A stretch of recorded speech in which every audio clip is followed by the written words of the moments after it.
my most amazing artist. Today we're going to be looking at a style of art influenced by the Amate paintings of kind of Mexican folk art. First of all, you'll notice that this is not a painting, it's actually a collage.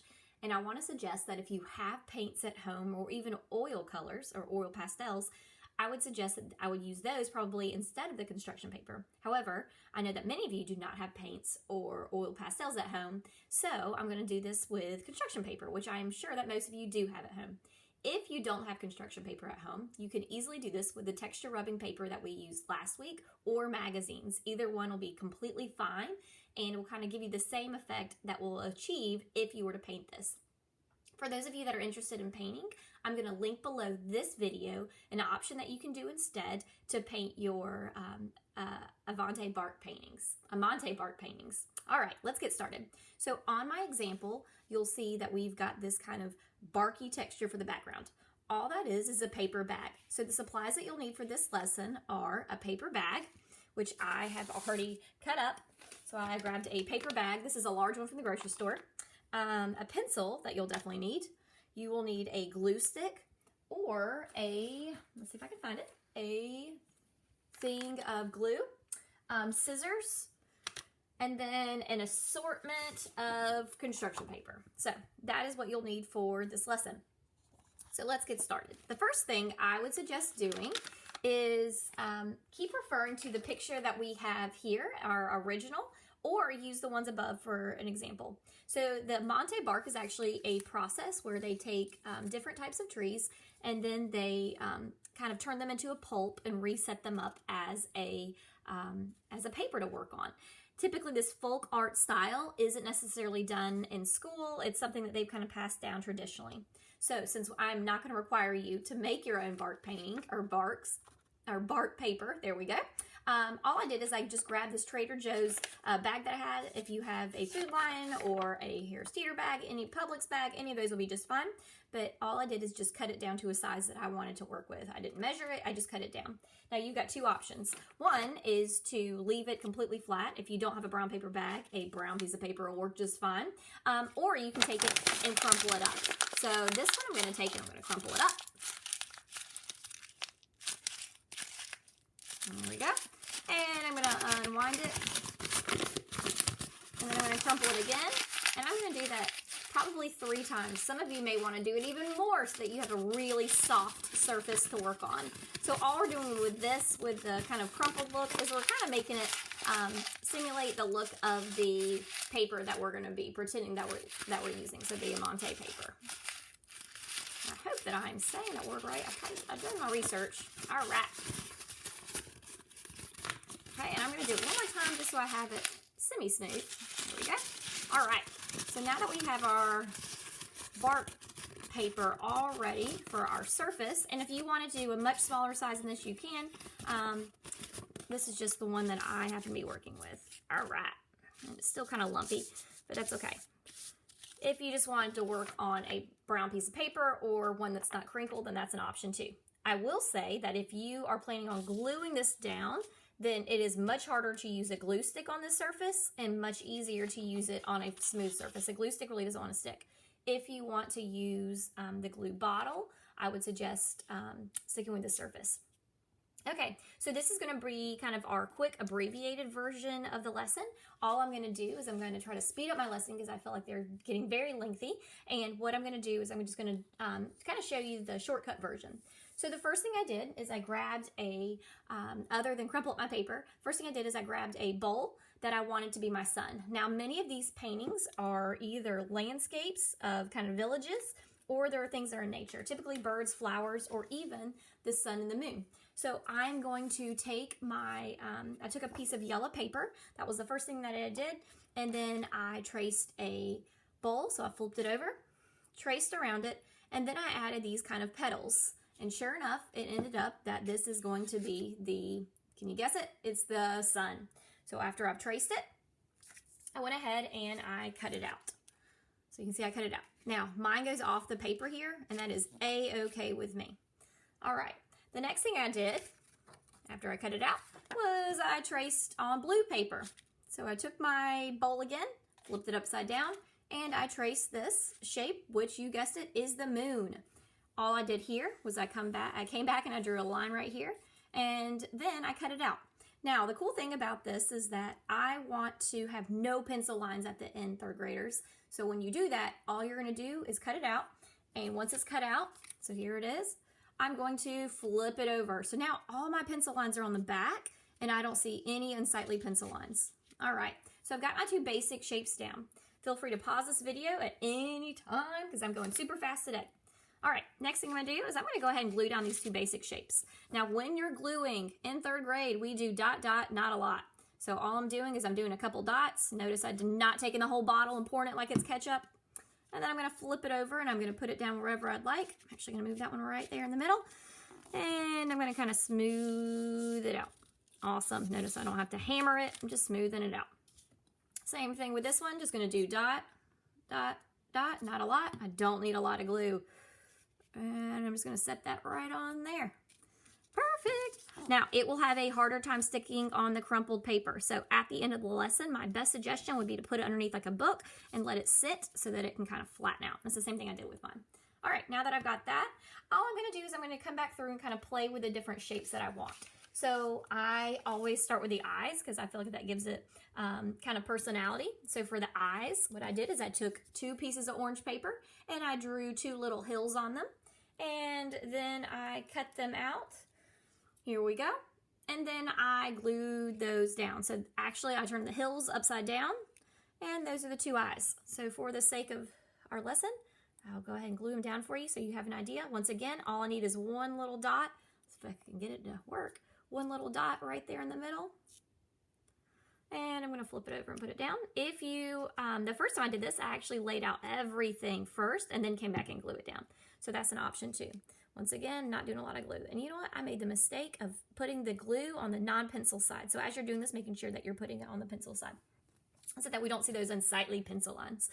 Next thing I did is I did the same shape with the exact same shape, but a different color for the eyelids. And I always like my, I'll see if I can put it on the pencil side this time and follow my own directions. So I did the same exact shape as I did here. And I did a different color, and this time these are going to be my little eyelids. So my son's looking kind of groovy, kind of cool. There we go. I'm going to glue that one on there. And this time I'm going to come back and I traced my glue stick. When I traced the glue stick, I came up with two circles. So here's my two circles. And this time I cut out my two circles. I did purple. Will any color work? Absolutely. Do you even have to do a sun? No, not at all. You may choose to do a flower or a bird or another scene. I'm just walking you through this one because I know that I'll have a lot of students that'll be interested in doing the same one that I did. All right, and I'm just gonna tuck that eyeball up in there. Perfect. So now I've got the sun. Things that I can add on would be, let's go ahead and do the cheeks. So for the cheeks, I just drew two circles on red paper. Now all I'm gonna do is do my dot of glue. Put that one right there. Same thing. Second circle for the other cheek. Dot of glue. I wonder if it kind of, maybe I would want it to go behind that one just a little bit. Perfect. Cool thing about the liquid glue too is I can kind of move it around as I need to. For the lips, all I did here, and I'll see if you can get it a little closer, there we go, is I drew the lip shapes. So all lip shapes are they are a line, let's see if I can scoot it over, there we go, is a line on the bottom, and then I just did two bumps on the top. So for this one, once again, I did a line on the bottom, two bumps on the top, and then I cut it out. When I cut them out, let's see if I can show you. When I cut them out, I always take them, and then I split them in half, and I feel like that gives it even more personality. Can you do your lips a different way? Totally. All right, so I'm gonna glue that first lip down. There we go. And the second one.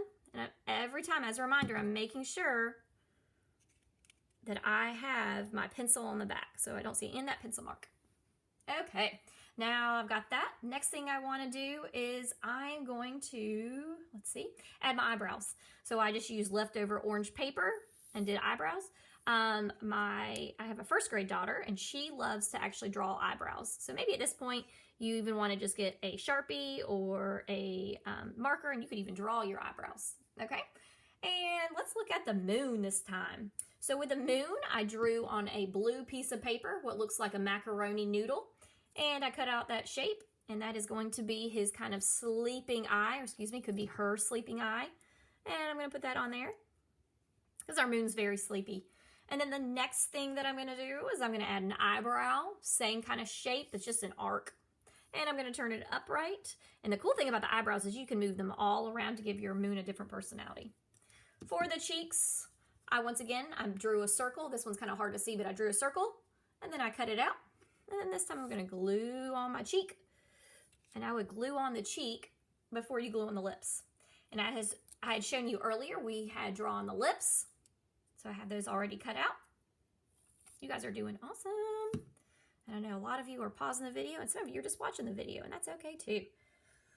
All right, reminding myself to repeatedly put that little baby dot of glue on the back. If you have a glue stick, you can do all the same thing. As a matter of fact, my first example, I did a glue stick too. Or I just used the glue stick, and it turned out just fine. All right, for the background, I made a whole bunch of these leaf shapes. So as you'll see here, they're just leaf shapes. And then I came back and I started cutting them out. So here's an example. I just took my paper and I cut out a whole bunch of leaf shapes. If you want to draw them first, you can. I also came back and did a whole bunch of these more thin leaf shapes for mine. So all I'm going to do now is I'm going to start with my glue bottle, and I'm just going to start layering in these leaf shapes around my sun. And like I said earlier, it's going to be harder to stick on the kind of crumpled paper, but I know that you guys can do it. All right, and I'm going to keep filling it in. Just do one little dot, not a lot, because we don't want it to leak out. If it leaks out, then it's just going to go everywhere. And I'm going to keep coming around and filling this in. I did some different colors of orange, and these are analogous colors on the color wheel. Why is that important? Because what it's going to do is these analogous colors are actually all warm colors, and they're going to make the sun look really warm. Now, if you'll notice on the moon, I tried to stick with cool colors, and cool colors are going to make it look kind of colder, maybe in my opinion, a little sleepier. All right, and then I'm just going to keep coming in here, and I'm going to keep filling this in all the way out to the edge. And if you guys have noticed, I like going off the edge of the paper. You may want to stick inside of the paper. You don't have to do yours like mine, but this is just a great example. Okay, moving over to the moon. All I did is take some blue paper, and then I kind of fringed the paper. So what I did is I took my scissors, and then I just cut some lines in the paper, and I cut the lines all the way down, and then I cut them off. So now I'm left with all these little strips. So for the strips, once again, I don't have to use a lot, and all I'm going to do is I'm just going to do a little bit. And I'm going to have them go around the moon. Now, could I use different colors? Totally. Do I even have to do this one? No, I can come up with my own. Once again, if you have paints, you might even want to check out the lesson below. But this is one that I had without paints. So I'm gonna, I had the paper on hand, and I know many of you have construction paper because I saw it in your lesson last week. And all I'm gonna do is I'm gonna keep filling in all the way around. Make sure you do just a little bit, and be careful when you're gluing that you're not getting it on the material but in the background. All right, so there you have it. This is my very fast and simple Amate painting collage. That's what we'll call it.